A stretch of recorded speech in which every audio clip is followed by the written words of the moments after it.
going on, everyone? John Matrix here. Hope you're all having yourselves a wonderful day. Today, we're going to do a reaction to a reaction. We're going to do a little reaction here. We're going to check out a video here that was requested by one of my YouTube members. Historian and armor expert reacts to Warhammer 40k Space Marine 2's weapons and armor. So I guess we're going to get his opinion on how the weapons and armor look, you know, how functional they might be compared to real life stuff, etc., etc. So should be an interesting video for us to check out. Links will be down below in the description to the original video and channel. This is by GameSpot, so check those out. If you enjoyed this video as we go through it, go over there and give it a like. And if you enjoyed the GameSpot content, go over there and hit that sub button.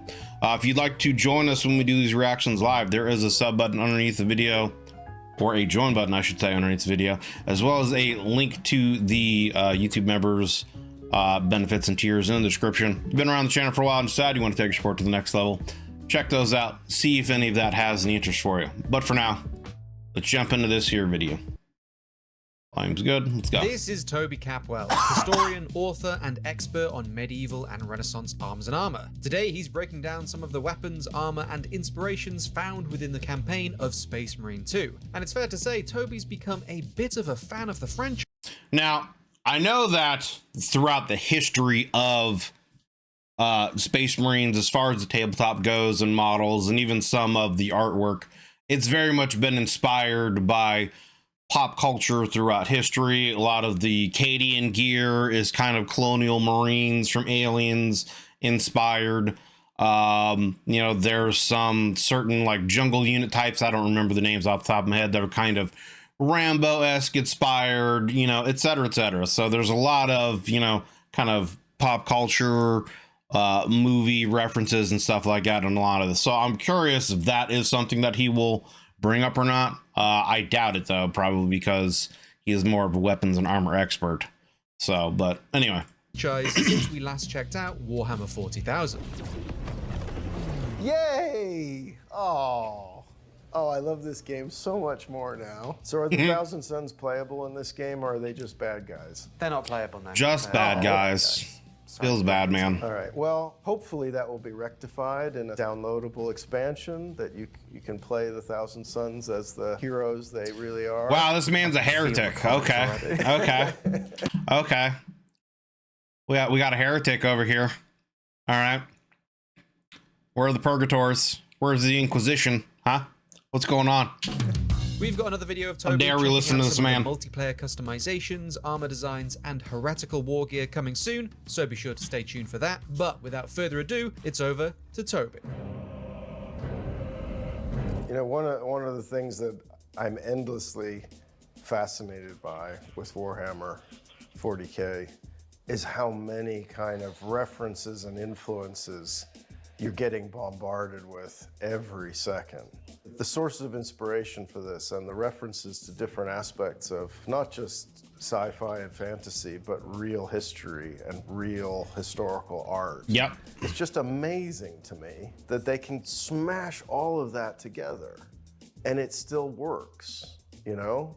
Like right here, you've got Space Marine in his armor, and the armor is really in its basic composition built like a real plate armor of the 15th or 16th centuries. Yeah, it is very it is very kind of medieval knight looking when you like sit back and really look at it with the I don't know what they're called, shoulder, I don't know if they're called pauldrons, the shoulder pads, I guess, for lack of a better word, the chest plate, the gauntlets, and you know, it all very much does look very kind of medieval knightish. Even the helmet, in my opinion, kind of like gives some kind of medieval-ish the body is broken down. Feel to it to me, you know. Solid plates accommodate Pauldrons, and facilitate the movement of the human body while giving you as much protection as possible. That's what they're doing here, and that's what they show you. You've got shoulder plates, enclosed upper and lower arms. You've got an articulated elbow, articulated knees. There's a lot. And I mean, the weak points in the armor are basically the same weak points that you would have in any kind of plate armor. The joints are really the weak spots where you can't really have a lot of heavy plating there. Otherwise, you lack maneuverability and flexibility, which can restrict movement in combat and get you killed. A lot that's recognizable as real armor here. But then you've got firearms, you've got ammunition. There's a lot of kind of industrial warfare as opposed to, you know, medieval or Renaissance warfare. There's a lot of industrial modern stuff here as well. Now, if I put my 15th century plate armor on and picked up an assault This game was so good, dude. It wouldn't work. I mean, I still need to go through and do the operations. You know, I've only done one of them. You're slippery, so just like, you know, holding the gun and stabilizing it would be kind of hard, and it wouldn't work visually. It would look weird to people. So why does this work? The first thing that springs to mind is the religious element, the degree to which a knight regards himself not just as a military figure, but also a kind of religious representative. Well, and I mean, I'm not a super medieval historical person. I don't know a ton about a lot of medieval history and stuff with the Crusades, but to my understanding, that's very much what a lot of Templar knights were, that would patrol the roads back and forth to the Holy Land to protect, you know, people on their pilgrimages. They were very much similar to this. They would have a lot of holy symbols and imagery on their armor and themselves, you know, to identify that they're with the church and what their purpose was. There's an inherent aspect of religious devotion to what he does. You know, he may have a military commander, but he is also in the service of higher powers. To some extent, the Space Marines behave like that. And yes, you know, I mean, punishment for cowardly behavior or treasonous behavior, that's certainly a historical thing. And in the wider kind of literature of knighthood, in Ivanhoe, Sir Walter Scott's great chivalric novel, Ivanhoe has been disinherited. You know, his father did not want him to go on the Crusades, but he went anyway, so he was disinherited. And when he comes back to England, he comes back in disguise. He has a shield that says Destacado on it, disinherited, and he has to prove himself kind of anonymously to regain his reputation, because he will not be accepted as himself until his deeds of valor are so stupendous that nobody can deny him. And that kind of idea goes all the way back to the real Middle Ages. I could definitely see Space Marine aspects of that in the Space Marines, aspiring to great, you know, feats. But then again, also, like, during this period, this is after, you know, the Great Crusade and the Primarchs and all that kind of stuff. So all of that's kind of mythological history for the Space Marines, so they have a lot of that to look up to. And Gilliman at this point has returned, so they're trying to, you know, prove themselves in his eyes as well, especially as an Ultramarine. The kind of realization of the inscriptions and the decoration on the armor is very much a 40k style, but in essence, that's a very ancient idea too. There's plenty of real armor that has invocational or protective inscriptions on it, taken from passages in the Bible that are appropriate. Sometimes you have the person's name or just the repeating name of the Virgin Mary or Jesus on the armor. You know, again, they're doing it in their own way, but they're following some very authentic ideas. It's pretty amazing to actually see this in action. You know, 40k is a tabletop game. And if you're not looking at the miniatures, you're looking at pictorial artwork in the books and things. How often do you get to see it like this? And it's really interesting to see how the Space Marine is a modern Special Forces soldier with, you know, more than that, really, ranged weapons. But he's also got swords and shields and things. And in the combat, it's fascinating to see him switching back and forth. He has good firearms technique, and then he effortlessly gets the sword out. And to see the kind of body language of modern versus traditional weapons, just kind of switching effortlessly back and forth. Yeah, it's great. It's really amazing. People often say to me at, you know, jousts and competitions and things, what would it be like if knights had firearms, grenades, and artillery and things? Here it is, basically. I mean, I guess. The accumulated gore on the armor is nice to see too. Of course. That's one thing that's historically been quite... That's something that, yeah, games, it really takes you out of the game when you have a game like this, where you're just blowing things up and running through stuff and there's no gore. It really kind of is immersion breaking. It's like, where's all the blood? Where's all the viscera, etc.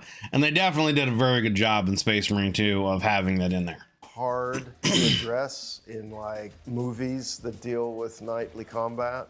Very quickly, it looks too much. It makes that tip from reality into Monty Python very quickly. But in reality, we have historical accounts of knights totally covered in gore. If you've ever been to an emergency room or even got, you know, a subtle cut on your head, for example, the blood just sprays everywhere. And gets on. I mean, you can just watch even wrestling matches today where they're like sit there and they'll cut their foreheads or whatever to get blood going. Like it's a superficial cut, but it will just like gush out all over their face and head and go everywhere, you know? Everything. If you think about a medieval battle with people using edged weapons like that at close range, blood everywhere. There's an account of Philippe de Comines, a French chronicler who wrote a history of the Burgundian Wars. Well, and I mean, their swords specifically have, I forget what they're called, blood grooves, I guess. I don't know. I forget the specific name. But there's grooves made in swords specifically to allow blood to run down through them so they don't get too slick and it affects your grip, because that is a real problem. You know, it becomes a real problem when you get covered in too much blood and gore that you start to lose your grip. It gets hard to hold on to your weapon. You know, the weapon might not be able to bite down as well during swings. It throws off edge alignment. You know, it causes some real problems. So you've got to kind of work around it as well. In the 15th century, he describes the end of the Yeah, battle. exactly. The Burgundian knights have gone back to their duke's tent, and they say he was so encrusted in the blood of his enemies that he was unrecognizable. Even when he walked up to them, they didn't know who he was. Pretty amazing. Another thing I love about 40K is how much the armor itself is a character. It's like a collective character that plays all kinds of roles. The figures live in their armor, they're defined by their armor. It's always there as an issue one way or another. To then see the character. It's kind of like the Spartan shield situation, you know, with their armor. Their armor is a part of them, you know. Well, gives them misconception. They're called fullers and they're the balance and light and sword. I mean, they play both roles to my understanding. It is like you said right there, a way to make sure to balance and lighten the sword without, what's it called? I don't remember. It's part of like the tempering process to like also help make the like strengthen the actual blade without like what is what I'm looking for, like making weaker material stronger by adding that in there, but it also does act as a groove for the blood to pull into without it necessarily running up and down, you know, your hands as much. So to my understanding, it's supposed to do, it has a multi-purpose outside of the armor. It's multi-purpose essentially. Vulnerability. Armor makes you feel powerful. It makes you feel invulnerable. It totally, when you put it on, it totally changes your mindset. You have a sense that you are now different. You know, if you're fighting people who don't have armor, you can hurt them with any part of your body. You don't even need weapons. And that fighting someone who doesn't have armor on makes a big difference versus fighting someone with armor on. It's resonating in 40K, and you see it in this scene really nicely, where they contrast the hero. He hasn't taken his armor off, somebody else has, right? And that's immediately kind of disorienting and inappropriate. And then you have exactly, stomping casuals to welcome him back. A very overt representative of the religious side of a knightly culture. And in reality, you know, you have all kinds of things in real medieval history that are like the 40K chaplains. You have the obvious things like the military orders of knighthood. They very much took inspiration from a lot of different periods in time. Which is sort of half knight and half monk. But beyond the military orders, you also have examples of actual priests, bishops, for example, in Germany especially, in the High Middle Ages, would often lead their own armies into battle. And they wear armor, they wear the bishop's mitres on their helmets. It's just like this. I really love how this game has made. I mean, yeah, I mean, to my understanding, the Imperium is very much like futuristic space, you know, Roman Catholic Church. That's basically what it is, to my understanding. I could be wrong, but from my understanding of what it was and historical stuff, that's very much what the Imperium is based off of, is like the Roman Catholic Church, you know, and how it expanded its influence throughout Europe, etc., and also had a military power. You know, it was also a military order.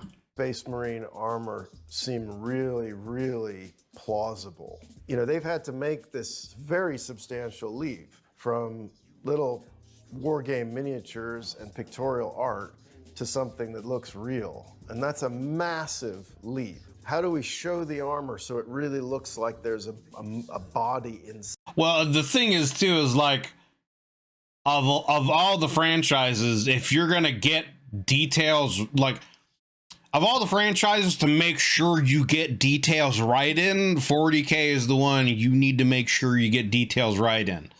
Like, all the details on the armor, the coloration, the different sigils and where they're at, all of them have meaning and can have different meanings depending on the different chapters. Colors can have different meanings, you know, etc., etc. So, like, you have to get the details right in the 40k universe. Inside it. When it moves, you can almost see through the armor to the body inside. And, you know, when they're making war game figures and action figures and things, or, you know, paintings and drawings, they don't really have to worry so much of that. They're working in a more stylized medium. You look at the history of 40k art, it can be very stylized. The old stuff is right, way exactly. far out. Exactly. That's what I sort of love about you it. wouldn't be able to make Space Marine 2 as good as a game as it is without being a fan of 40k, for sure. Like, the attention to detail that they've put in it it's very clear that they enjoy the 40k, you know, universe and games. But here, they have to make it look real. You can also get a wonderful sense of what's going on underneath the armor plates. And I mean, it's not just like the detail of how things look, it's also the detail and the interactions between you and your squad mates and the various characters of the game. Like, they understand how Space Marines, you know, act and how the order of things go, etc. I would say it's an accurate depiction of the spine of the bureaucracy, but the Imperium is just a giant mashup of history. For sure. For sure.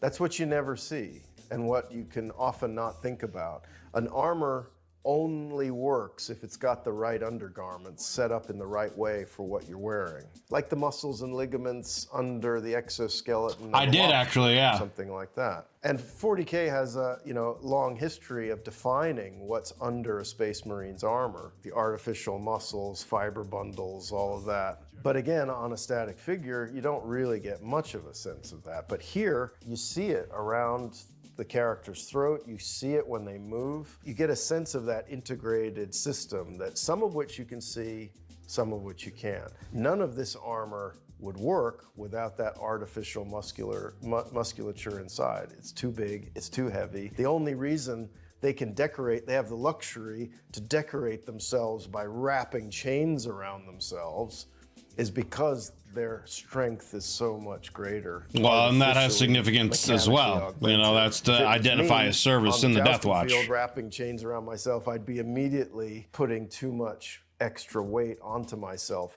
I'd be paying too much of a physical cost for something that really has no function. But because of their augmented strength, they can do decorative things that wouldn't be possible in reality. I love seeing that they... Well, I mean, you would find different ways to do decorative things. You know what I'm saying? Like, throughout history, people have found ways to take trophies and decorate their armor with different things that have significant meaning. Whether it's, you know, taking ears of your enemy, hair, eyes, you know, any other body parts and making, you know, jewelry out of it. As barbaric and crazy as it sounds, you know, people did that throughout history. So he technically does the same with the captain of the Ultra First Company. They're not depicted as default captains with no name. Gotcha. Pursue to the hilt the implications of what they're presenting. I feel a kind of empathy with the designers, the producers of this game, because in their effort to move from sculpture and drawing, they have to get to a physical reality. What is all that art referring to? What is the source of that? And that's exactly what I have. Mini came before the character. In, you know, when I'm doing historical martial arts, jousting, I need a complete, totally functional armor that works like it did in August of 1485 or whatever.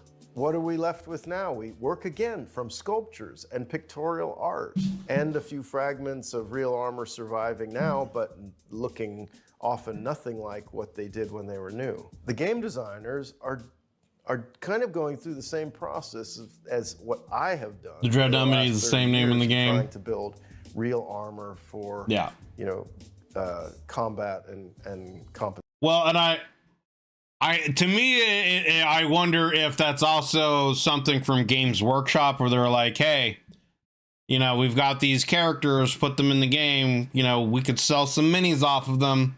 This, you know, I feel like that's part of that as well, but it is cool to see. It is cool to see. Competition.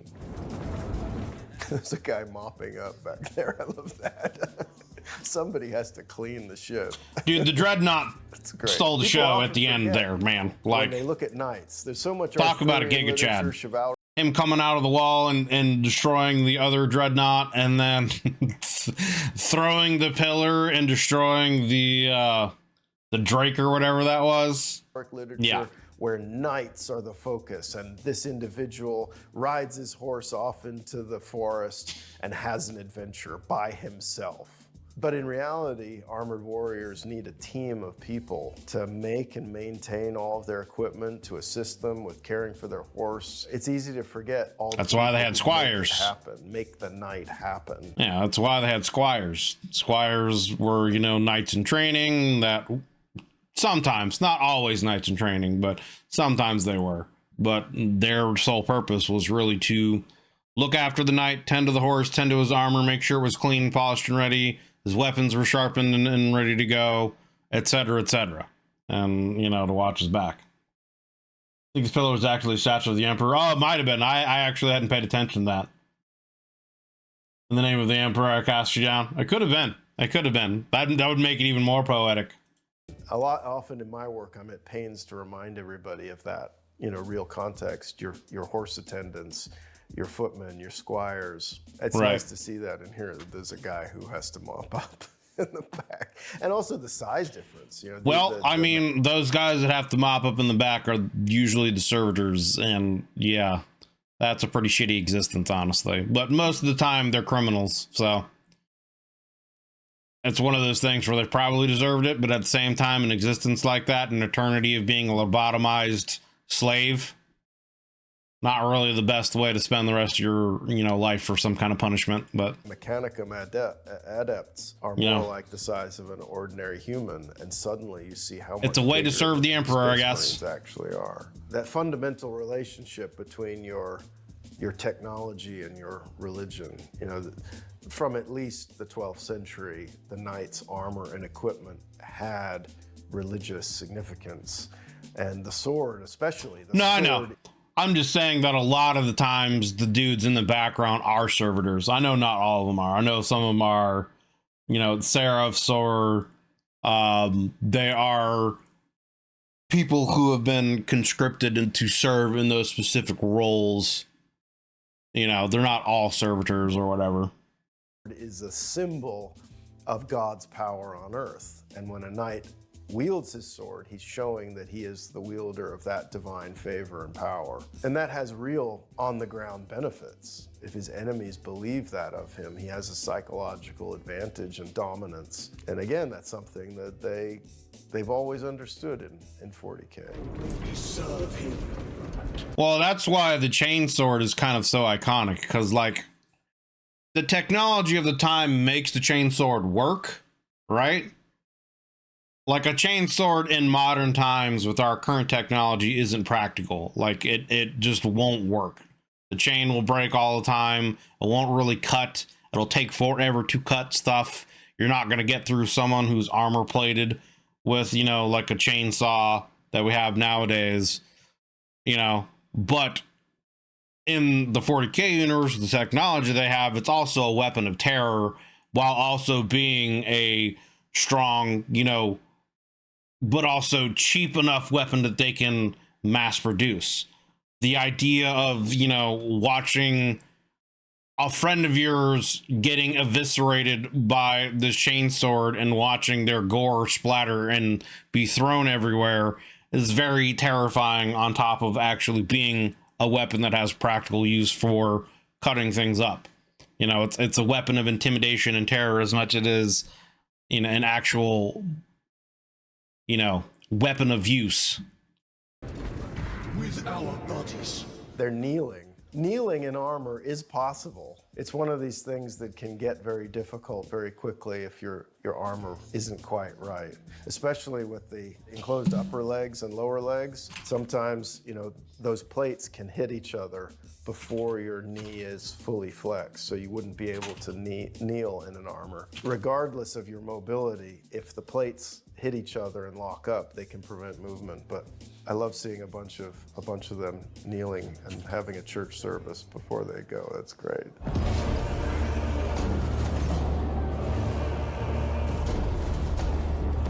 My lord!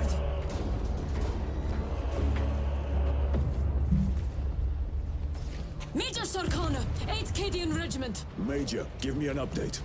And seeing some of the social relationships there on the battlefield between the Knights, or the Space Marines, and the common soldiers is really interesting too. It's like things that are conceptual in reality are manifested physically in 40k. Like a Knight is more skillful, he's better trained, he may be in better physical condition, he's got better weapons than common soldiers, but he's not generally physically monstrous. It's also a testament to the skill of the user, because even more tactical leader cuts the other melee. Right. Of so many concepts that have to do with. Well, and also like the sheer power that they're able to throw behind the weapon, I'm sure also has a big effect too on how well the weapon can be used, right? Because I'm trying to think, because like chain swords are kind of a mass-produced weapon that even normal guardsmen can have and use. I think most guardsmen, right? Don't they have? Aren't the chain swords for them mostly two-handed ones though? They're supposed to be, because like they're just, maybe I'm incorrect though. I could be thinking of something else, but I swear it's a situation where most of the chain swords that like normal guardsmen or whatever would use are two-handed, just because of how they're manufactured and made, and they're a little too big for them, so they got to use them with two hands. But the idea is that a Space Marine has, you know, so much more power that they could throw behind it as well, that would make the chainsword vastly more effective in cutting and what it does, you know, compared to what a normal human could do as well, you know. Knights in the Middle Ages in 40k. He's a more powerful, higher ranking character, so he's physically a lot bigger. You can see how that would work on, you know, when this comes from a tabletop game, it has to work on a tabletop with all these little figures. You need to immediately see who's who, where are they. I mean, it's true. Like, you look like this guy's supposed to be average height, which like average height of a human. Well, average height of human in like America is supposed to be like 5'8", 5'9", or something like that. And he's clearly like several feet above that. You know what I mean? So much larger with much more mass.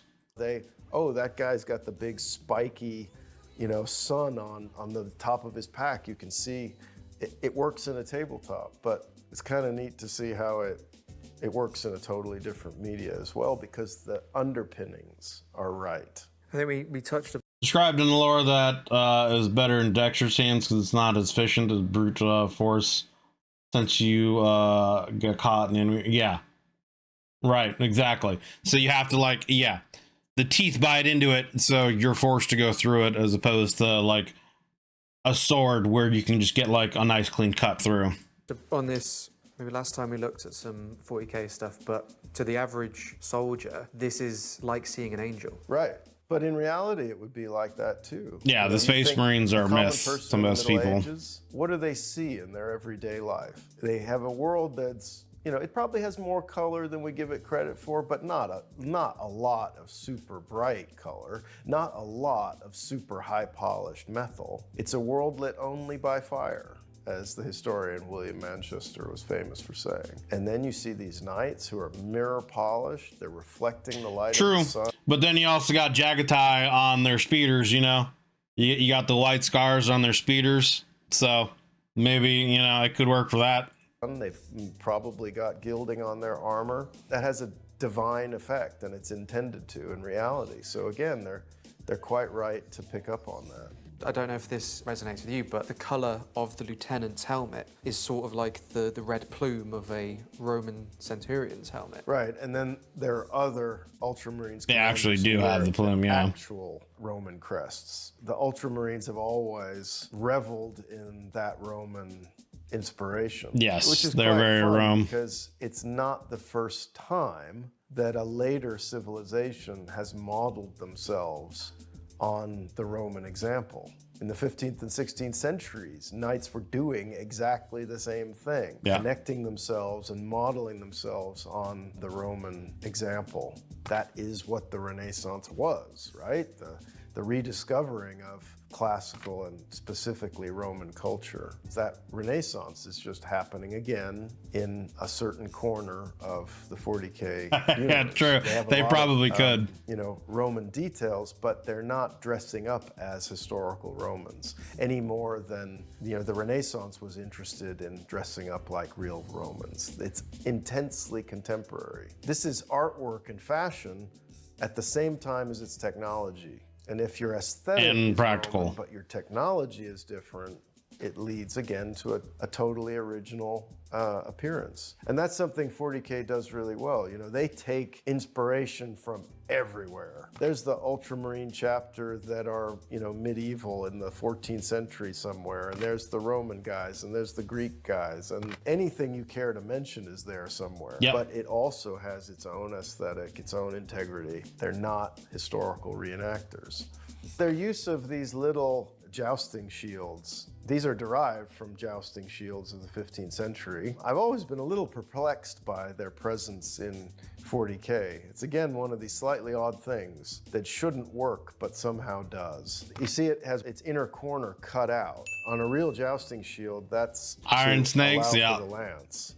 Your shield is in front there, but your lance might want to come across the body if you're striking someone passing on your left. So cutting out the shield gives the lance a little more room to traverse. And it'll let you rest the lance Space on something Marines if you need to as aren't well. using lances like that. It's kind of funny they still have the cutout though. And sometimes they have their jousting shield on the other side, but they still have the cutout on the same side, so it's on the outside, which looks a bit odd. But they've set that up. They've explained that in 40k because they've already established people in this distant future have an awareness of traditional human culture, very detailed awareness of all kinds of aspects of M1 or whatever they call it. But it's a flawed awareness. They're aware of some playwright named Shakespeare. You know, I love that because that's what happens. If we sit here and look back to the 15th century, we're looking at it through a series of distorting lenses. We don't have an unobstructed view. Then, you know, Hollywood gets in our way. 19th century medievalism gets in our way. More The so 18th nowadays century than Enlightenment, ever. you know, creates the concept of the Middle Ages for their own contemporary 18th century purposes. So, you know, the past is a changeable thing, and in 40,000 years, they've had time to get some pretty weird ideas about things. So I don't care that their jousting shields are weird and not being used for jousting and that they've got the cutouts on the wrong side because they don't fully understand what they're doing. I love that.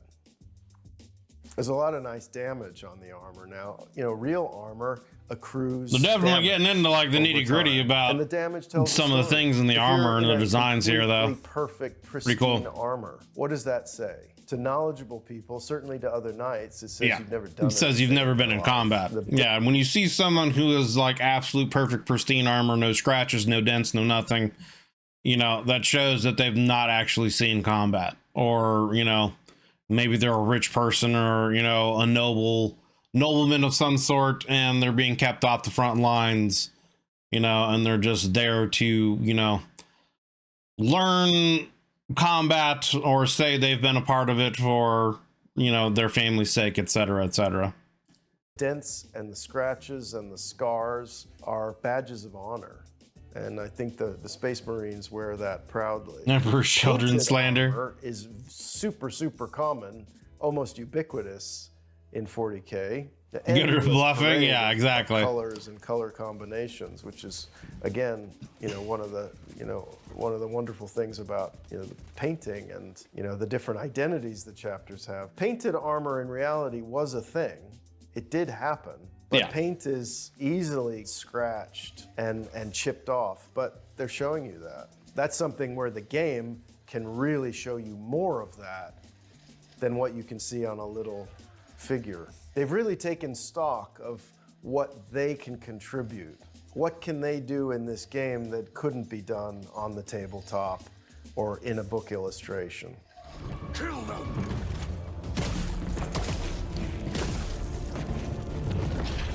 traitors.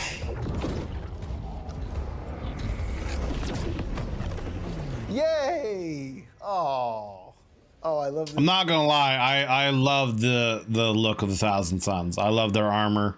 Them and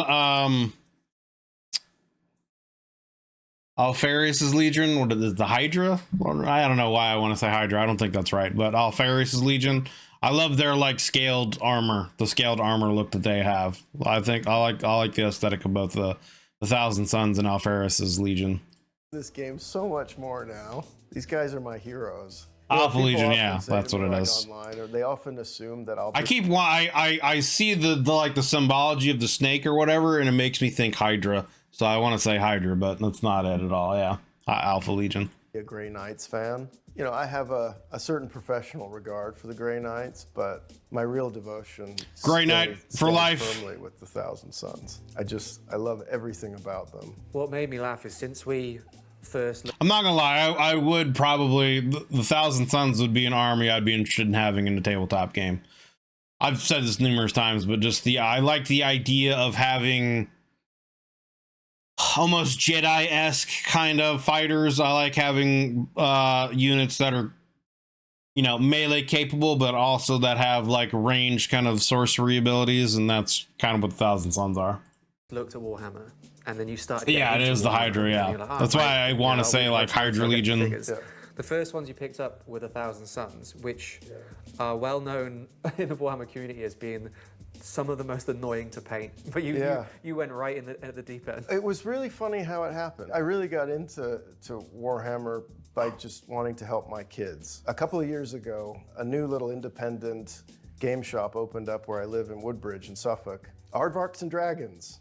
Great place. My older son Aardvarks started and going Dragons, there and that's a got dope into it. name. He wanted to paint stuff. And when he was first starting out, when he's like, I don't know, 8 years old, I take him in and he's painting Ultramarines, but I thought, I should do this too. We should do this together. Who am I gonna paint? And I just immediately went for the Thousand Suns, looking at the shelf. I just thought, I love the whole Egyptian thing. Yeah. And I just picked them only because I needed some miniatures to paint with my son. I knew nothing. I hadn't read anything. I knew nothing. I just went for the pure visual aesthetic of them. And then later you find out more about them and how they're academics as well as soldiers, and that appeals to me. You know, they're obsessed with learning things and knowledge is power. You know, it speaks to me. What can I say?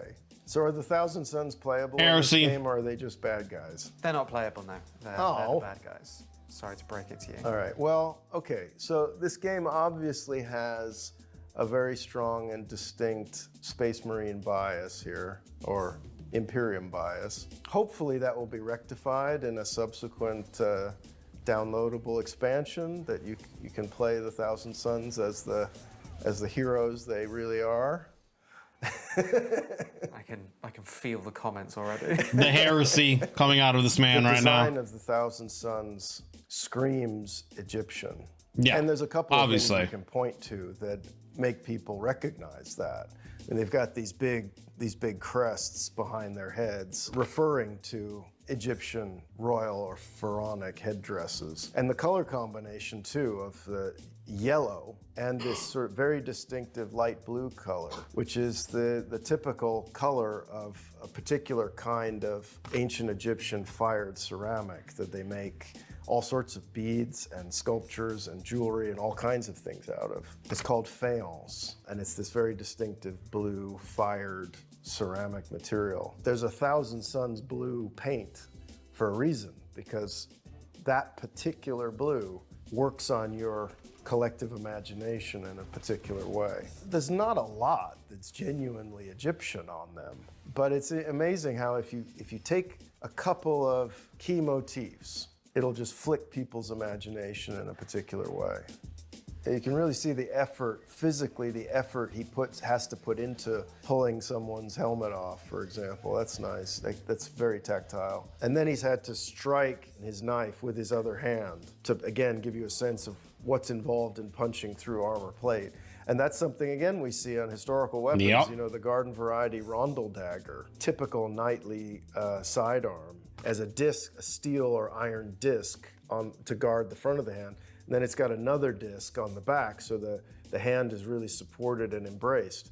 But that rear disc, you know, you often see the hand placed on that and then the leaning in with the body weight to puncture, you know, a skull or something like that. King Richard III was famously killed in that way or something like that way. He has a stab wound from a knife that goes from the base of his skull all the way through his head to the point that you can see the point hit the skull on the interior, on the other side of his head.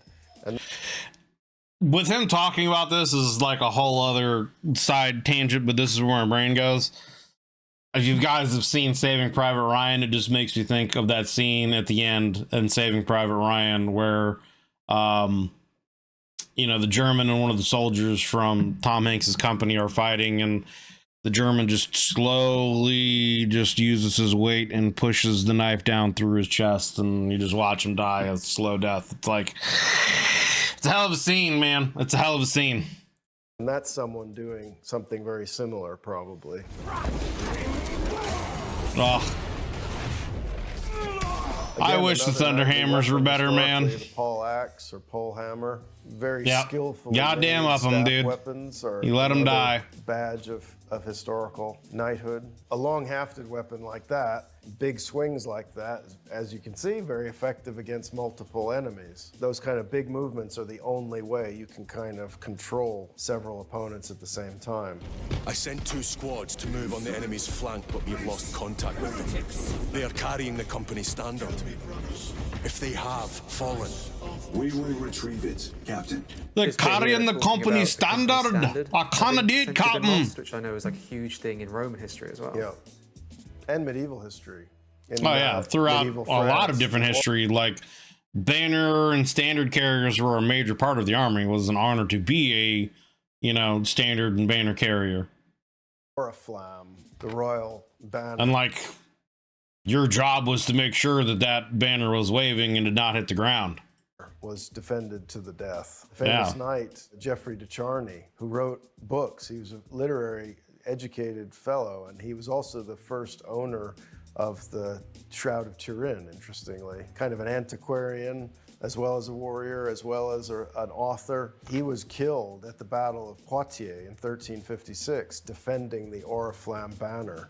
They only get it out of your cold, dead hand, right? It's not like some weird, you know, religious thing. It has a firmly practical basis. You know, on a medieval battlefield, you don't have radios, you don't have radar, GPS. You can only know where your commanders are and where your captains are and what is the whole disposition of your army on the basis of the banners. And if a banner falls down, it immediately impacts communication and awareness, but it also can have a catastrophic mortal effect. Impact on morale. Yeah. If a king's banner falls down, you can quite reasonably assume the king himself has just been killed. Yeah. Even if it's just uncertainty in an army, even if it's just doubt, that can finish a battle for you. The kind of dedication of carrying banners and guarding banners, whatever the cost, make sure that banner doesn't fall down. That's not like some knightly ideal, that's an inherent practicality that then gets elaborated with a lot of ideals and ritual. But the ritual is based in practicality. Here's the scene. Oh yes, Dreadnought fight.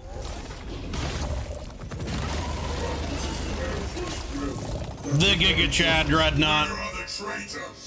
I really love the whole idea of dreadnoughts. You know, the typical Space Marine is already a massive exaggeration of some basic physical ideas and principles. Taking the idea of the knight, giving him gunpowder weapons, and then turning it up to 11. You wouldn't have thought the armor could get any bigger or stronger. And then the dreadnought shows up, and it's like a whole nother level of exaggeration. In the little bit of reading and things I've done, the dreadnoughts also are often some of the most interesting characters. Terribly wounded warriors who've been put in, now their armor is literally keeping them alive in every way, not just against attack. It's a life support system as well as protection. Considering the well, and to my understanding, and maybe I'm incorrect in thinking about something else, but like I believe this type of dreadnought is a newer, more powerful type of dreadnought that the Mechanicus have made, but they're geared more to like run. They're made more so that like whoever is piloting the dreadnought is more of like a battery. And it like kind of saps the life out of them to empower the dreadnought more. Like the dreadnoughts are more capable, but the people, you know, the soldier inside doesn't live as long. And then once the soldier has expired, they're made to be replaced. Whereas older dreadnoughts, like the Space Marine was interred in that dreadnought. That dreadnought is their tomb, and that's whenever they finally do die, that will be their tomb. Maybe I'm mistaken. Yeah. They burn out the pilots. Yeah. The mental state of someone in that position is really interesting to someone like me who has spent a lot of time in armor. I've felt the armor protect me. There's an older dreadnought that does that as well. Like if you could never take it off, you don't have a gotcha body anymore. You're a brain stuck in a giant armor. That's this is very interesting. Here it is. It is. Is that a statue of the Emperor?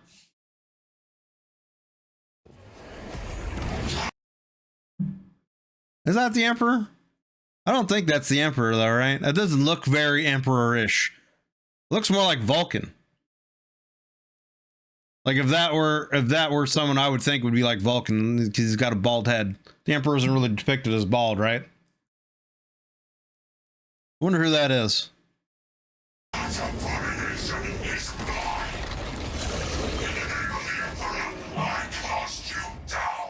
Well, I can see why this game took so long, but I do hope that everybody thinks it was worth the wait, because it sure looks amazing. The whole end of the game with this the going into the warp and whatnot was sick. From what I understand from a lot of people, I guess it supposedly isn't lore accurate, but if it's cool and it fits, you know, why not, man? You know what I'm saying? You passed the Salamander tomb as well. It looks more like an Inquisitor or something. I mean, yeah,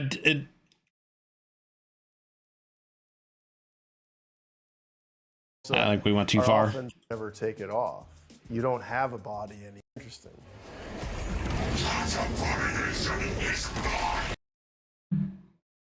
Yeah, I don't know. Is it an Inquisitor? Because I mean, it looks like he's got some kind of power armor on, but Inquisitors can have power armor. I don't know. It's hard to really tell.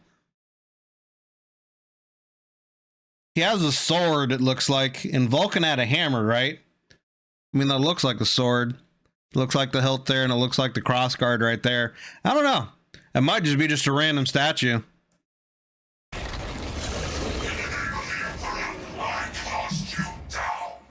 I can see why this game took so long.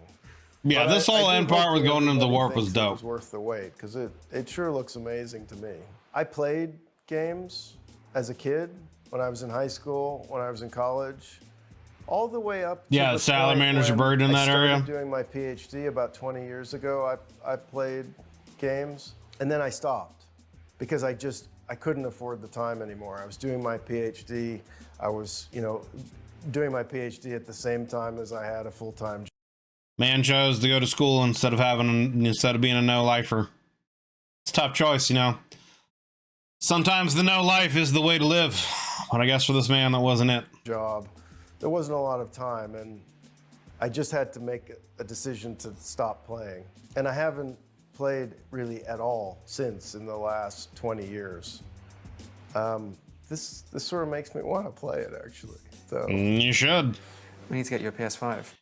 Honestly, I'm going to be playing games until the day I die. I'll be 90 years old, sitting here on my PC, playing whatever, whatever the latest and greatest is. Just how it's going to be. I'm sure my children would agree with you. Thank you so much for watching. Remember to comment below what other games you'd like to see on the show, and be sure to subscribe for more content like this and beyond. Well, there we go. There we go. That was Historian and Armor Expert reacts to Warhammer 40k Space Marine 2's weapons and armor. And this was by GameSpot. I think there is another part to this that we can check out at some point in time as well. But good video, kind of going over a lot of medieval and historical references to where a lot of the armor comes from. The Roman influences, the Templar influences, the various religious and whatever, other influences and other cultural influences that take place, in the 40k setting from real history, and kind of gives more context as to why the Space Marines have the armor the way they do, etc., etc. And I always find this stuff fascinating, Hey, Boomer Zoomer, John Mason. yeah, exactly.